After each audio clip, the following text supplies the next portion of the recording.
अस्सलाम वालेकुम, आप देख रहे हैं डॉन न्यूज़ में मेज़बान अब्दुल गफ्फार पुरान रिप्ले के एक और एपिसोड के साथ। जनाब, बात करेंगे पाकिस्तान क्रिकेट के हवाले से, इसके साथ साथ ओवरऑल पाकिस्तान स्पोर्ट्स की बात होगी। साल 2021 पाकिस्तान क्रिकेट के लिए कैसा रहा और फिर आने वाले जो अब चैलेंजेस हैं या जो सीरीज़ हैं वो पाकिस्तान 2022 के लिए बहुत ज़्यादा मसरूफ़ है।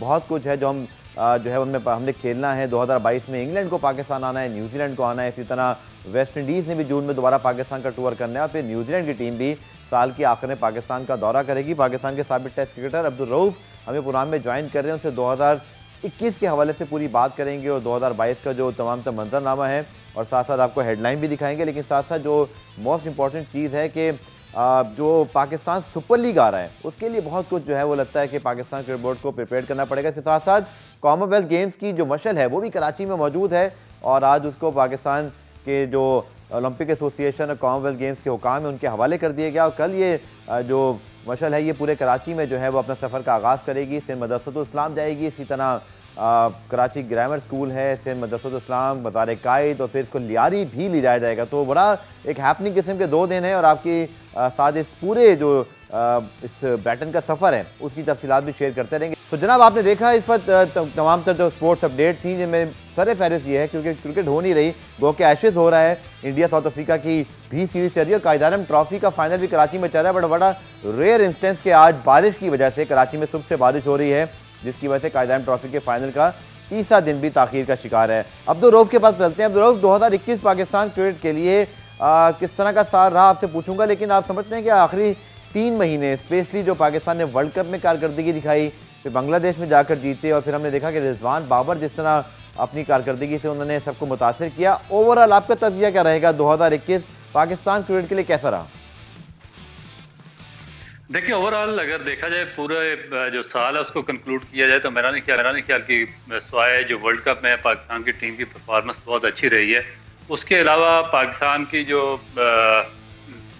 मैनेजमेंटल लेवल पर जो मिस्टेक्स थी वो काफ़ी ज़्यादा रही हैं, जिसमें न्यूजीलैंड की टीम का वापस जाना एक बहुत बड़ा सेटबैक था। फिर इसी तरह इंग्लैंड का टूर कैंसिल हो जाना पाकिस्तान क्रिकेट के लिए बहुत बड़ा सेटबैक था। उसके अलावा अर्ली पार्ट में जो आप 1-2 सीरीज हार गए उसने बड़ा नेगेटिव इम्पैक्ट क्रिएट किया था, मगर आखिर पर जब आप वर्ल्ड कप में चले गए तो उससे थोड़ा सा आपकी जो परफॉर्मेंस है और प्लेयर्स है और क्रिकेट है उसको काफ़ी ज़्यादा बूस्ट मिला जब पाकिस्तान ने इंडिया को शिकस्त दी, न्यूजीलैंड को शिकस्त दी और बदकिस्मती से पाकिस्तान जो सेमीफाइनल है वो एक नैरो मार्जिन से ऑस्ट्रेलिया से हार गया। और उसके बाद अगर देखें पाकिस्तान की बांग्लादेश में कारकर्दगी बहुत ज़्यादा शानदार रही, बहुत अच्छी टेस्ट मैचेस में और T20 मैचेस में पाकिस्तान टीम की परफॉर्मेंस रही। उसके बाद जो वेस्ट इंडीज़ की टीम गो के नए प्लेयर्स पर मुश्किल थी, मगर इसके बावजूद उनको वाइट वॉश करना ये भी पाकिस्तान टीम के क्रेडिट पे जाता है। तो अर्ली पार्ट पाकिस्तान के लिए इतना अच्छा नहीं था, मगर इसका एंड पाकिस्तान क्रिकेट के लिए काफ़ी बेहतर हुआ। रोव, इस लेटर पार्ट जो हमारा है आखिरी 3 महीने का, इसमें बहुत सारी इंतजामी तब्दीलियाँ भी हुई, जैसे कि आपके कोचेस तब्दील हो गए। बड़ा रेयर था कि वर्ल्ड कप से पहले आपके हेड कोच, आपके जो बॉलिंग कोच हैं, बड़े बड़े नाम, चाहे वो मिसबाउल हक हो, वकार यूनिस, सबको जो है वो घर जाना पड़ा। आप समझते हैं कि इससे फ़र्क पड़ा या खिलाड़ियों की इनफरादी कारकर्दगी वर्ल्ड कप में इतनी अच्छी थी, हमें कंडीशन सूट कर रही थी? आप ही क्या राय है? जी, मेरा नहीं ख्याल कि इससे कोई इतना ज़्यादा इम्पैक्ट पड़ा होगा। कोचेस की जो चेंजिंग वगैरह हुई है, क्योंकि अगर आप देखें तो जो मिसबा और वकार यूनिस की अपॉइंटमेंट थी वही सही तरीके से नहीं की गई। जिस तरीके से उनको लेवल 2 कोर्स करवाया गया और उनको पाकिस्तान टीम के साथ लगाया गया और उसके बाद उनको जितना भी पाकिस्तान का जो स्ट्रक्चर था डोमेस्टिक से लेकर इंटरनेशनल तक उसका उनको इंचार्ज बना दिया गया। तो इसमें जितने भी क्रिकेट एक्सपर्ट थे उन्होंने इसको शुरू दिन से ही क्रिटिसाइज किया था। उसके बाद जब वकार यूनिस की अपॉइंटमेंट थी उस पर काफ़ी सवालिया निशान थे कि उनको 4थी या 5वीं दफ़ा बगैर परफॉर्मेंस के पाकिस्तान टीम के साथ मुंसलिक किया गया और उसके बाद एक लंबा अरसा वो टीम के साथ रहे मगर कोई रिजल्ट प्रोड्यूस नहीं कर सके। मगर मेरा नहीं ख्याल कि जो सडन चेंज थी, मे भी चेयरमैन है नए, उनको ये पसंद नहीं थे तो उन्होंने नए लोग लाए हैं। मगर इसमें यह है कि वो जिस तरह फ्लेंडर थे या मैथ्यू एडन थे, अगर कोई कहे कि उन्होंने बहुत ज़्यादा इम्पैक्ट डाला तो एक कतन मैं तो इसको मानने को तैयार नहीं हूँ, क्योंकि जिन कोचेस या मैनेजमेंट को आपके प्लेयर्स 11 प्लेयर्स के नाम भी सही तरीके से नहीं आते, वो इतनी जल्दी आप पे क्या इम्पैक्ट डाल सकते हैं। तो इसमें जो क्रेडिट है डेफिनेट वो जो आपके जो बाज प्लेयर्स हैं जिसमें रिजवान है, बाबर आजम है, शाहीन अफरीदी, हसन अली, डेफिनेट इनको जाता है और जो लीडिंग फ्रॉम द फ्रंट किया बाबर आजम ने, तो मेरा ख्याल है कि सारा क्रेडिट उनको जाता है। चलिए, आपकी राय बिल्कुल पहुंच गई। पुराने ब्रेक शामिल करते हैं, ब्रेक से जब वापस फिर हम जरूर बात करेंगे जो कॉमनवेल्थ गेम्स की मशर पाकिस्तान में मौजूद है, फिर बांग्लादेश प्रीमियर लीग क्या ड्राफ्ट भी हुए हैं और कुछ PSL के हवाले से भी चीज़ें हैं जिनके हवाले से आपको आगाह करेंगे। और रऊफ से हम बात करते हैं 2021 के हवाले से। रऊफ, अब 2021 का जो एंड हमारा हुआ वो एक थोड़ा ब्राइट नोट पे हुआ, पॉजिटिव नोट पे। अब 2022 के अंदर ऑब्वियसली PSL है, ऑस्ट्रेलिया है, इसी तरह फिर न्यूजीलैंड है, इंग्लैंड ने भी पाकिस्तान आया, लेकिन हमने देखा कि एशेज में भी आज प्रॉब्लम हुई, वहाँ पर भी दिन का आगाज़ थोड़ा ताख़ीर का शिकार हुआ कोविड की वजह से। और ये सारी चीज़ें बहुत पॉजिटिव हैं, लेकिन आप समझते हैं कि इसको मेक श्योर, इसको कंप्लीशन, इसके एग्जीक्यूशन के लिए हमें बहुत ज़्यादा प्लानिंग करनी पड़ेगी। और देखें ना कि आज एशेज में भी दोबारा टेस्टिंग हो रही है और डिपेंड करता है कि उस टेस्ट के बाद इस तीसरे टेस्ट का क्या जो है वो फ्यूचर होगा। जी बिल्कुल, आपने ठीक कहा। और मेरा ख्याल है कि ये जो इसकी थर्ड वेव है, इसने एक दफ़ा पूरी दुनिया को फिर हिलाकर रख दिया। और मेरा ख्याल है कि जो यूरोपियन कंट्रीज़ हैं, जिसमें फ्रांस सर फहरिस्त है, और इंग्लैंड में भी इसके बहुत ज़्यादा केसेस ने सर उठाना शुरू कर दिया है। तो इन कंडीशंस में जब आपने देखा कि आज जो एशेज का जो टेस्ट मैच खेला जा रहा था उसमें भी थोड़ा डिले हुआ और उसके बाद उन्होंने दोबारा स्क्रीनिंग का फैसला किया है, तो इसमें पाकिस्तान क्रिकेट बोर्ड की पर बहुत ज़्यादा रिस्पॉन्सिबिलिटी और प्रेशर आ जाता है कि अगर जिस तरह के पास में आपने देखा कि वेस्ट इंडीज की टीम भी चली गई थी वापस अपना टूर अधूरा छोड़कर, अगर इस तरह के कोई केसेस सामने आए तो ऑस्ट्रेलियन इस पर बिल्कुल भी कंप्रोमाइज नहीं करेंगे। और ऑस्ट्रेलियन सीरीज आपके जैसा आप भी जानते हैं कि पाकिस्तान के लिए बहुत ज़्यादा क्रूशियल है, बहुत ज़्यादा इंपॉर्टेंट है, क्योंकि इससे पहले हम न्यूजीलैंड और इंग्लैंड का टूर्स मिस कर चुके हैं और वो एक पाकिस्तान क्रिकेट के लिए बहुत बड़ा सेटबैक था।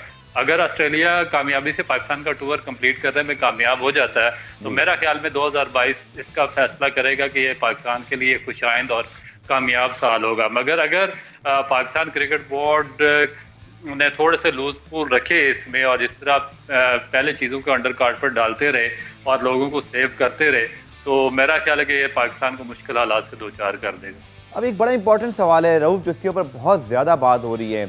और पाकिस्तान सुपर लीग के ड्राफ्ट जब शुरू हुए तो नमीर राजा साहब ने आके बताया कि 2 ड्रॉप इन पिचेस 37 करोड़ रुपए की लागत से जो आनी है उनकी स्पॉन्सरशिप हो गई है। फिर कराची में वो नया नाज़िमाबाद ग्राउंड भी गए मुमकिन तौर पे वहाँ, लेकिन ये दूसरा शायद कराची में लगेगी PCB इस हवाले से बहरहाल ऑफिशियली भी बताएगा।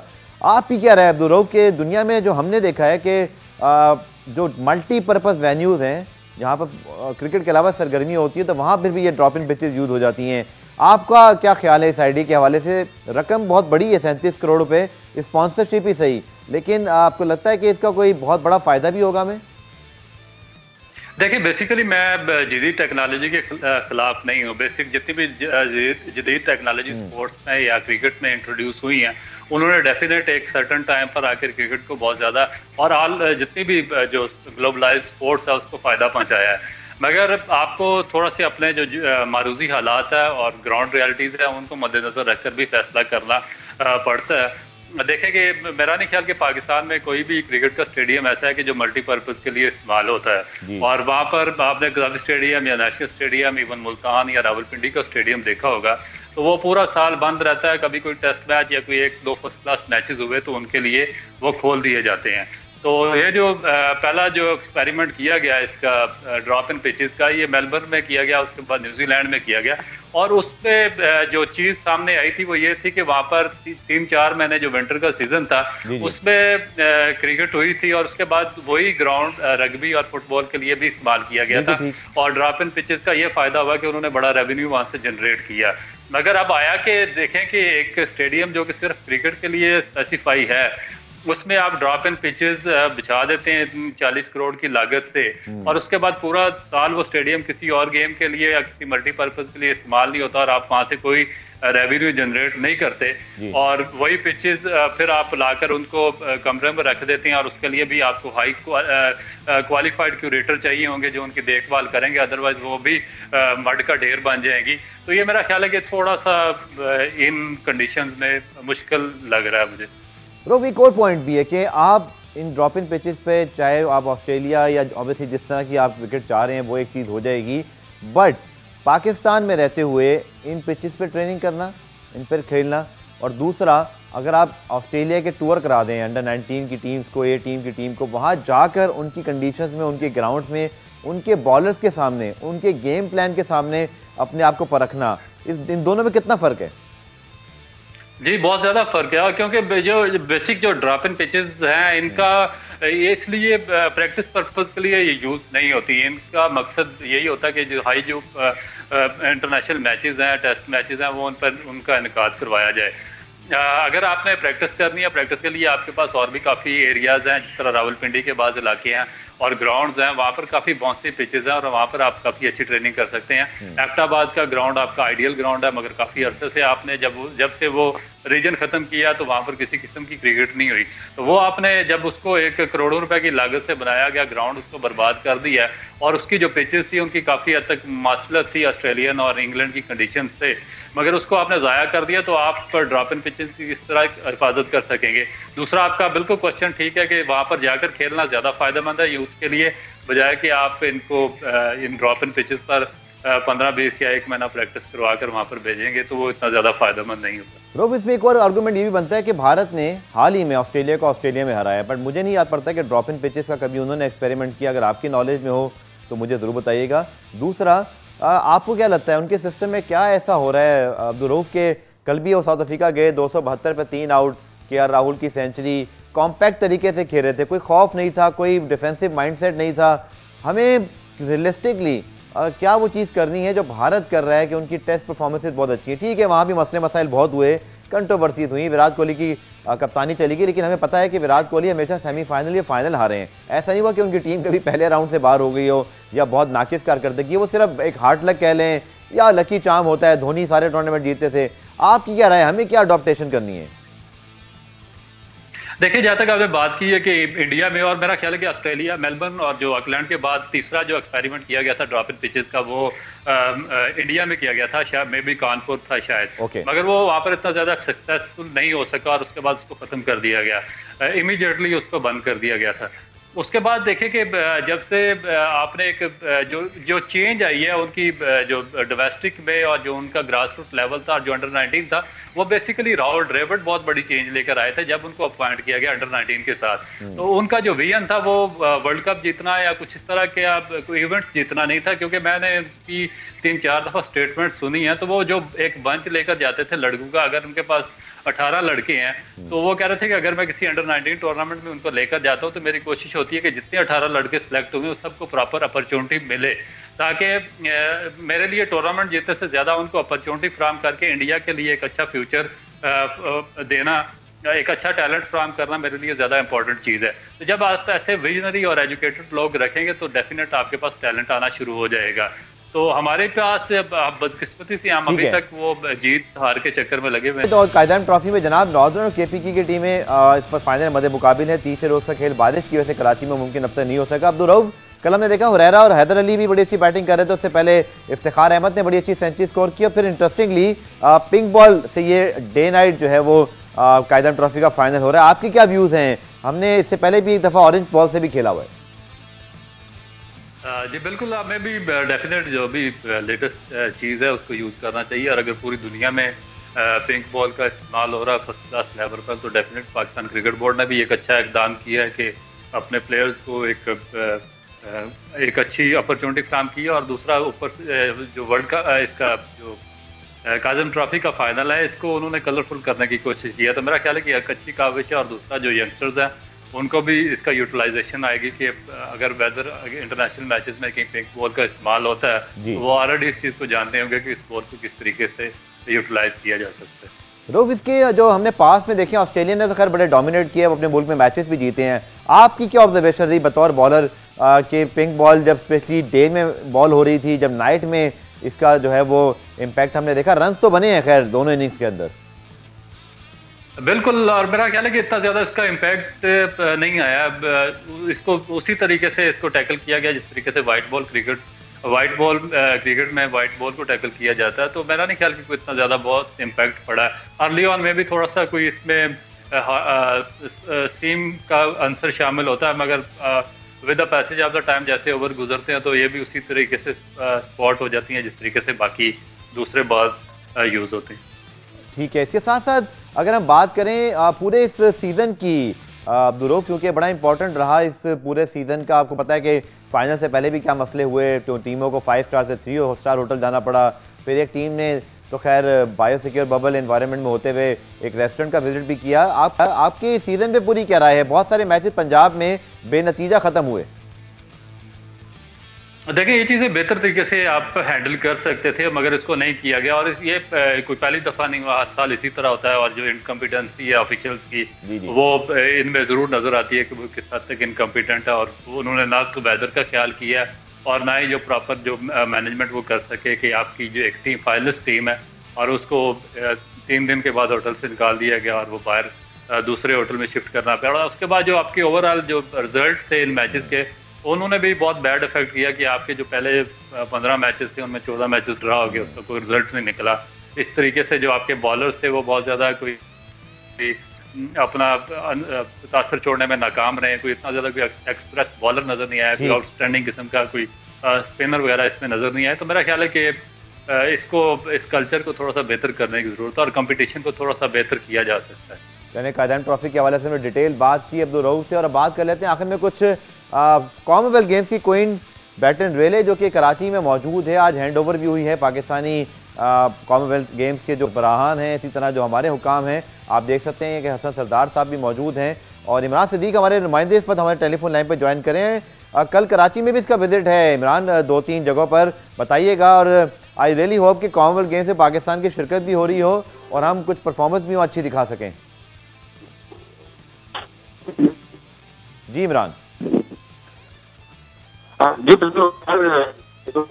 कॉमनवेल्थ गेम ये गुज़िश्ता रोज पाकिस्तान पहुंची थी, लेकिन आज बाकायदा तौर पर इसको पाकिस्तान के हवाले किया गया है। ब्रिटिश हाई कमीशन कराची में जो है वहाँ एक तकरीब मुनक्किद हुई जिसमें पाकिस्तान POA के जो सदर हैं आरिफ हसन, जहांगीर खान जो कि स्क्वाश लेजेंड हैं, हसन सरदार हैं और दीगर पाकिस्तानी एथलीट थे, वो सब मौजूद थे। और उस मौके पर पाकिस्तान को ये बैटन हवाले की गई। अब 2 रोज तक ये बैटन पाकिस्तान में रहेगी और मुख्तलिफ मकामात का, जिसमें कल सबसे पहले सिंध मदरसतुल इस्लाम में ये जाएगी। उसके बाद मज़ार कायद पर इस बैटन को ले जाया जाएगा, जहां वज़ीर आला सिंध मुराद अली शाह भी इस तकरीब में शिरकत होंगे। जबकि अगले रोज यानी 29 दिसंबर को लियारी के कुछ इलाकों में और कुछ स्कूल हैं कराची के, वहां पर इसे ले जाया जाएगा। और उसके बाद ये जो बैटन है ये मालदीव रवाना हो जाएगी। और सबसे अच्छी बात जो मुझे इमरान लग रही है, जो आपने जिक्र किया कि लियारी के कुछ इलाकों में जाएगी, now that is very heartening, क्योंकि एक ऐसा इलाका जहाँ स्पोर्ट्स का बहुत टैलेंट है लेकिन शायद वहाँ इतनी ज़्यादा सहूलियात नहीं होती हैं। मुझे नहीं लगता कि इससे बड़ा कोई इवेंट, अगर ये जैसे वहाँ ये क्वींस बैटन रेले जाती है, इससे बड़ा कोई इवेंट हुआ होगा। फुटबॉल के तो बहुत शौकीन है, बट इस क्वींस का बैटन का वहाँ जाना it's a huge thing for Lyari people.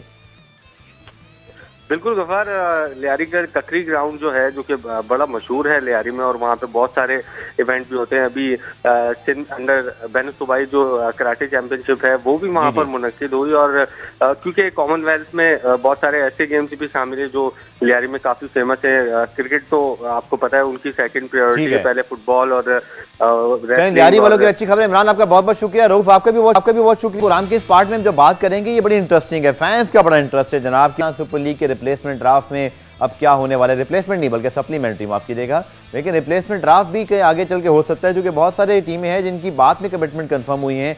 आज बांग्लादेश प्रीमियर लीग का भी ड्राफ्ट हुआ था। फरीद खान स्पोर्ट्स रिपोर्टर, बड़ी गहरी नजर है इनकी तमाम इस ड्राफ्ट के प्रोसेस पर। फरीद बहुत शुक्रिया ज्वाइन करने के लिए। पहले तो बताइएगा बांग्लादेश प्रीमियर लीग का ड्राफ्ट हुए, कोई पाकिस्तानी खिलाड़ी इसमें पिक नहीं हुआ और BPL और PSL की डेट्स भी क्लैश हो रही हैं। अहमद शहजाद हैं, बहुत सारे और जो खिलाड़ी आप भी बता दें जो आपको याद आ रहे हो। क्या वजह आपके ख्याल में, परफॉर्मेंस पर ऐसा हुआ? जी अस्सलाम वालेकुम। नहीं गफार भाई, बेसिकली थोड़ी सी स्ट्रेंज न्यूज़ इस वजह से क्योंकि काफ़ी ऐसे प्लेयर्स थे जो कि सिलेक्ट हो सकते थे। अहमद शहजाद का आपने नाम लिया, अहमद शहजाद पहले भी बिग बैश BPL जो है वो बांग्लादेश प्रीमियर लीग में खेल चुके हैं। जी जी। और एक्सपेक्ट किया जा रहा था कि शायद वो पिक हो जाए क्योंकि PSL में उनका नाम नहीं था। और भी कुछ ऐसे प्लेयर्स थे जो कि हारिस सोहेल, जिसमें यासिर शाह का जिनमें नाम शामिल है, और अमाद मट का नाम शामिल है, और भी काफी ऐसे प्लेयर्स हैं जिन्होंने अपना नाम दिया हुआ था ड्राफ्ट के लिए, लेकिन उनको पिक नहीं किया गया। और कोई भी प्लेयर का पिक ना होना जो है वो थोड़ा सा अलार्मिंग है इस वजह से, क्योंकि ये जो प्लेयर्स हैं जाहिर बात है ये लोग PSL में तो खेल नहीं थे और ये फुली अवेलेबल थे क्योंकि पाकिस्तान की कोई सीरीज भी नहीं है उस दौरान। और बांग्लादेश प्रीमियर लीग में हमने देखा कि जो बाकी प्लेयर्स हैं, क्रिस गेल है वो पिक हुए हैं, फाफ डुप्लेसी पिक हो गए हैं, उसके अलावा सुनील नारायण पिक हुए हैं, और मोइन अली पिक हुए हैं। उनकी फैमिली बांग्लादेश में होती है, वो तो बांग्लादेश में ही होंगे। फरीद, अगर हम तज्जिया करें पाकिस्तान सुपर लीग में जो पिक्स हुई हैं, जिसमें ऑब्वियसली लिविंगस्टन, जैसन रॉय, एलेक हेल्स और बहुत सारे और प्लेयर हैं, कॉलिन मुनरो हैं, इसी तरह साकिब महमूद। और जो बांग्लादेश प्रीमियर लीग में चूंकि डेट्स क्लैश हो रही थी और ये बड़ा मसला रहेगा आगे चल के भी फरीद के, जब BBL भी अभी हो रहा था, चले हमारे प्लेयर्स तो वहाँ खेलने गए हैं, शादाब भी हैं, हारिस भी हैं, इसी तरह फरीदोन हैं और हमें बाकी भी एक आध प्लेयर हमें मुझे जो याद पड़ा है वो भी मौजूद हैं। बट ये आगे चल के मुझे लगता है कि लीग वाला मामला और पाकिस्तान सुपर लीग के लिए चैलेंजिंग होता जाएगा। हाँ जी बिल्कुल, बिग बैश में भी हम देखते हैं उसमें हारिस राउफ हैं, शादाब खान है, मोहम्मद हसनैन है, अहमद दानियाल है, सईद फरीदून है। तो काफी ऐसे प्लेयर्स हैं जो कि हमें नजर आएंगे इस साल बिग बैश लीग में। अभी फरीदून ने सिर्फ पाकिस्तान की तरफ से एक मैच खेला, मतलब मेलबर्न स्टार्स की तरफ से पाकिस्तान प्लेयर होने के नाते। अभी बाकी प्लेयर्स हैं उनमें शादाब खान भी अपना मैच खेलेंगे। बांग्लादेश प्रीमियर लीग बेसिकली होती दिसंबर में थी। बांग्लादेश प्रीमियर लीग इस वक्त, अभी आपको पता है बांग्लादेश की आगे सीरीज आ रही है और उन्होंने न्यूजीलैंड के साथ वो सीरीज खेलनी है। उसके अलावा बांग्लादेश की आगे भी सीरीज है मार्च में, और PSL जो है वो एक महीना पूरा आगे की गई है ऑस्ट्रेलिया टूर को, ऑस्ट्रेलिया जो सीरीज है उसको अकोमोडेट करने के लिए। उससे हुआ ये है कि पाकिस्तान के जो अभी क्लैश आया वो बांग्लादेश प्रीमियर लीग के साथ आ गया PSL का। और उसमें आपने देखा है कि कुछ ऐसे प्लेयर्स हैं जो कि दोनों जगह पर जिन्होंने अपना नाम दिया हुआ था, और नवीनुल हक का लास्ट केस हमने देखा सिल्वर कैटेगरी में PSL में कोयटा। नवीन पिक हुए BBL में आज? जी जी बिल्कुल, नवीनुल हक कल ही पिक हो गए थे। वो बेसिकली उनका अंडर द टेबल कॉन्ट्रैक्ट होता है जो डायरेक्ट साइनिंग का एक उनमें क्लॉज है जिसमें ओनर्स जो है वो ड्राफ्ट से पहले डायरेक्टली साइन कर लेते हैं प्लेयर्स। तो उनकी कल ही डायरेक्ट साइनिंग हो गई थी और वो उनको बेहतर कॉन्ट्रैक्ट मिला है। आखिर में फरीद आपसे सवाल ये भी कि अफगानिस्तान की भी कुछ सीरीज हैं और इंग्लैंड ने भी खेलना है, इसी तरह साउथ अफ्रीका के एक लीग तो नहीं हुई बस दूसरी लीग हो रही है, इसलिए डेविड मिलर वगैरह भी आप पिक नहीं हुए। पाकिस्तान सुपर लीग में जो ऑलरेडी स्क्वाड में मौजूद खिलाड़ी हैं, आपके ख्याल में क्या सिनेरियो बनेगा इस इंटरनेशनल कैलेंडर का PSL को देखते हुए? देखिए अभी इंग्लैंड और वेस्ट इंडीज की सीरीज है, लेकिन वो आई गेस जनवरी के आखिरी दिन तक, उनकी 31 जनवरी तक वो खत्म हो जाएगी। उसके अलावा साउथ अफ्रीका की MSL इमरजेंसी सुपर लीग तो पोस्टपोन हुई, लेकिन उनकी डोमेस्टिक लीग है जो मिलर ने भी लास्ट टाइम खेली थी, तो वो पेशावर जल्दी से चले गए थे उसको खेलने, वो इस साल भी होगी। उसके अलावा बांग्लादेश की तो अपनी सीरीज है न्यूजीलैंड के साथ, तो कुछ ऐसी सीरीज हैं जो कि फॉल कर रही है। अफगानिस्तान की बड़ी इंटरेस्टिंग सीरीज है जो जिम्बाब्वे के साथ है, जो अभी तक तो कंफर्म है, लेकिन हो सकता है पोस्टपोन हो जाए क्योंकि वहाँ पे ओमिक्रॉन का फैक्टर है, हो सकता है वो सीरीज आगे ना चले। और उसके बाद फिर अफगानिस्तान की एक और सीरीज बांग्लादेश के साथ भी, लेकिन वो लेट है। तो अभी कुछ ऐसे प्लेयर हैं अफगानिस्तान के जिसमें कुछ प्लेयर्स हैं, फिर वेस्ट इंडीज के कुछ प्लेयर्स हैं जो कि हो सकता है कि अनअवेलेबल हो जाए, जिसमें आपको पता है कि रॉबमन पावल है और डीन स्मिथ है, रोमेरियो शेफर्ड है जो कि अभी PSL में है। उसके अलावा जो है कुछ प्लेयर्स उबैद मकॉय हैं जिसमें, और एक दो और प्लेयर्स हैं जो कि उधर भी जाकर खेल रहे हैं, जारी जोसेफ हैं मेरा ख्याल से, तो बांग्लादेश प्रीमियर लीग में भी सिलेक्ट हुए हैं। अगर उनमें से कोई ऐसा प्लेयर है जो कि पिक हो जाता है तो उनको वो दोनों लीग जो है वो छोड़नी पड़ेगी। बहुत बहुत शुक्रिया आपका फरीद, और ये बड़ी इंटरेस्टिंग सिचुएशन है, लेकिन इसको बड़ा स्मार्टली लगता है हैंडल भी करना पड़ेगा। प्रोग्राम की आखिरी से अब हम बात करते हैं कुछ पाकिस्तान बॉक्सिंग की, और हमारे एक समझ लीजिए कि साबिक हमारे हीरो हैं अब्दुल रशीद कमरानी साहब, जिनका ताल्लुक भी लियारी से है, और इनके अगर हम कारनामे बताएं आपको, आप देख सकते हैं इस वक्त इनकी तस्वीर भी। साउथ एशियन सैफ गेम्स 1993 में गोल्ड मेडल जीता है, इसी तरह सिल्वर जीता है 95 में, क्वालिफाइड किया है एशिया गेम्स के लिए भी, ओलंपिक्स भी खेले हैं 96 में। और कमरानी साहब आप देख सकते हैं कि इस वक्त कुछ अच्छी कंडीशन बनी है। कमरानी साहब खुद मौजूद हैं, अली अकबर शाह कादरी जो कि खुद आइवर रेफरी रहे हैं, उनको भी प्रोग्राम में शामिल करेंगे। लेकिन कमरानी साहब बहुत बहुत शुक्रिया ज्वाइन करने के लिए। बताइएगा, मेरे पास ये खबर पहुंची थी अली अकबर शाह कादरी के जरिए ही कि आपकी जो टांग में फ्रैक्चर है, बहुत सारे आपको जो है उस वक्त इलाज की ज़रूरत है। सर बताइएगा, हमारे प्रोग्राम की तवज्जो से आप क्या कहना चाहेंगे हुकाम बाला से? जी वालेकुम सलाम, मैं रशीद कमरानी बात कर रहा हूँ। जी मैं क्या बोलूँ कि बहुत मसले हैं, बहुत परेशान हूँ, माली हालात भी बहुत मेरे सही नहीं है। लिहाजा कि अब तो मेरा एक्सीडेंट 2 बार हो चुका है, मेरा घुटने का भी हो चुका है, शोल्डर के भी 3 जगह से हड्डी मेरी, कॉलर बोन भी टूट चुका है, हाथ भी मेरा निकला हुआ है, तो ये प्रॉब्लम है बहुत ज़्यादा। ये आपने देखा है कि मैंने देख रहा हूँ कि आपके जो पाँव है इस पे आपने, शायद मुझे जो पता चला कि आपने कोई नॉर्मल सी चीज, सिर्फ ये टायर की कोई चीज है जो आपने बांधी हुई है, मतलब टायर की ट्यूब मैंने बांधी है, उससे बहुत फर्क पड़ता है क्योंकि इसके बाद मैं अफोर्ड तो कर नहीं सकता ना। ऑपरेशन तो मैं, कंडीशन तो मेरी है नहीं कि मैं ऑपरेशन करा सकूं, क्योंकि मैं फर्द कमरानी साहब आपके इतने मेडल्स हैं, जैसे सैफ गेम्स का मैंने गोल्ड 93 बताया, सिल्वर 95, इतने आपके कारनामे हैं, तो कहीं आप किसी ने कांटेक्ट नहीं किया? बॉक्सिंग फेडरेशन तो खैर पाकिस्तान में बहुत अरसे से लगता है एग्जिस्ट ही नहीं करती है, लेकिन ओलंपिक एसोसिएशन है, बल्कि अली अकबर शाह कादरी जो कि खुद रेफरी हैं, उन्होंने ही, उनकी बड़ा शुक्रिया कि आपकी सारी मालूमात अब तक पहुंचाई। कादरी साहब, ये कमरानी साहब तो हमारे हीरो हैं, इतने मेडल जीते हुए हैं और बहुत ज़्यादा इनको परेशानी का सामना है, किनका आप समझते फ़र्ज है? ओलंपिक एसोसिएशन है, स्पोर्ट्स बोर्ड है, आपके वजीर वजारत खेल है, बहुत सारे लोग हैं जो इस मामले को देख सकते हैं। जी देखिए जनाब, आपका तो बहुत बहुत शुक्रिया कि आपने एक हीरो को जो है उसकी हालत के ऊपर गुफ्तगू करने के लिए मुझे मदद किया। हमारी सबसे बड़ी बदकिस्मती इस वक्त ये चल रही है, बॉक्सिंग के अंदर जो 2 नंबर किस्म के लोग हैं उन्हें धड़ाधड़ पैसे भी दिए जा रहे, उन्होंने बॉक्सिंग को कमाई का जरिया भी बनाया हुआ। जो रियल हीरो रशीद कमरानी आपके सामने मौजूद है, छोटा बच्चा था 10 साल का, मैं इसको जानता हूँ, इसको मैंने अपने हाथों से खिलाया है। इसने बॉक्सिंग पाकिस्तान का जो झंडा हर जगह पे जाके बुलंद किया है, उसके लिए इसकी बेबसी को देखते हुए गवर्नमेंट ऑफ सिंध खास तौर पर लियारी का जो नाम लेते हैं, लियारी पर जो सियासत करते हैं, लियारी पर जो पैसे बर्बाद किए जा रहे हैं, वो इस हीरो को देख ले। जो रियल जो हकीकी जो जिस मुस्तक है उनको कोई पूछता ही नहीं है। बाकी जो है वो 2 नंबर किस्म के जो लोकल मेडल ले लेते, उनको कोई 50,000 दे रहा, कोई लाख दे रहा, पैसे बांट रहे। रशीद कमरानी साहब को जैसे मैंने बताया आपको देखने वालों को कि सैफ गेम्स में गोल्ड जीता हुआ, 93 में सिल्वर जीता हुआ है।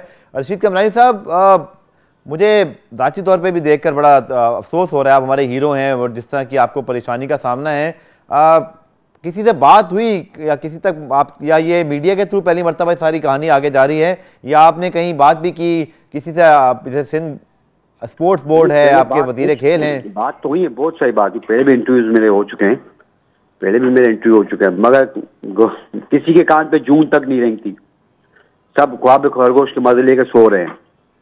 हम लोग तो कसम पुर्सी की हालत में, मैं तो ऐसा लगता है मेरी आंख खुली तो मैं ऐसा लगता है मैंने ख्वाब देख रहा था। मेरी नौकरी चली गई, मेरा सब कुछ चले गया, मैं बर्बाद हो गया, मैं रोड पे आ गया, मेरा कोई पुरसाने हाल नहीं है, कोई पूछने वाला नहीं है। अब क्या मैं कशकोल लेके रोड पे निकल के भीख मांगू? मेरा ना घर है ना कुछ है, सब कुछ इन्होंने बर्बाद कर दिया मेरा। ना मुझे फाइनेंशियल कोई सपोर्ट मिली, कुछ भी नहीं मिला मुझे। जो मुझे मेरा हक मिलना चाहिए, पाकिस्तान स्टील से जो मेरा हक मिलना चाहिए, वो भी मुझे नहीं मिले। चलें रशीद कमरानी साहब, हमने कोशिश की कम से कम अपने प्लेटफॉर्म से आपकी आवाज़ और आपका जो ये तमाम मसला है ये ज़रूर उजागर करें। आई रियली विश कि नाम लिया जहाँ आप जॉब करते थे पाकिस्तान स्टील में, या फिर जो हमारे स्पोर्ट्स मिनिस्टर्स हैं, IPC मिनिस्टर हैं हमीदा मिर्ज़ा साहिबा, या हमारे जो स्पोर्ट्स बोर्ड है, वो इस मामले को ज़रूर देखें। ये हमारे हीरो हैं। आप देखिए कि उनके पास अपनी टूटी हुई टांग को फ्रैक्चर कराने के जो उसका पूरा प्लास्टर है उस कराने के पैसे नहीं है, और वो टायर की ट्यूब बांध कर जो है वो आपके सामने इस वक्त लेटे हुए हैं। ये बहुत ही दुख भरी सूरत हाल है, और मेरी तो पूरी कोशिश होगी कि इस मामले को जितना हम उठा सकें और हुकाम वाला इसको ज़रूर देखें, ताकि अपनी इस हीरो की कम से कम इलाज के लिए कुछ मदद की जा सके। पुराना रिप्ले आज देखने का शुक्रिया। कल दोबारा से मुलाकात होगी, तब तक के लिए अल्लाह हाफ़िज़।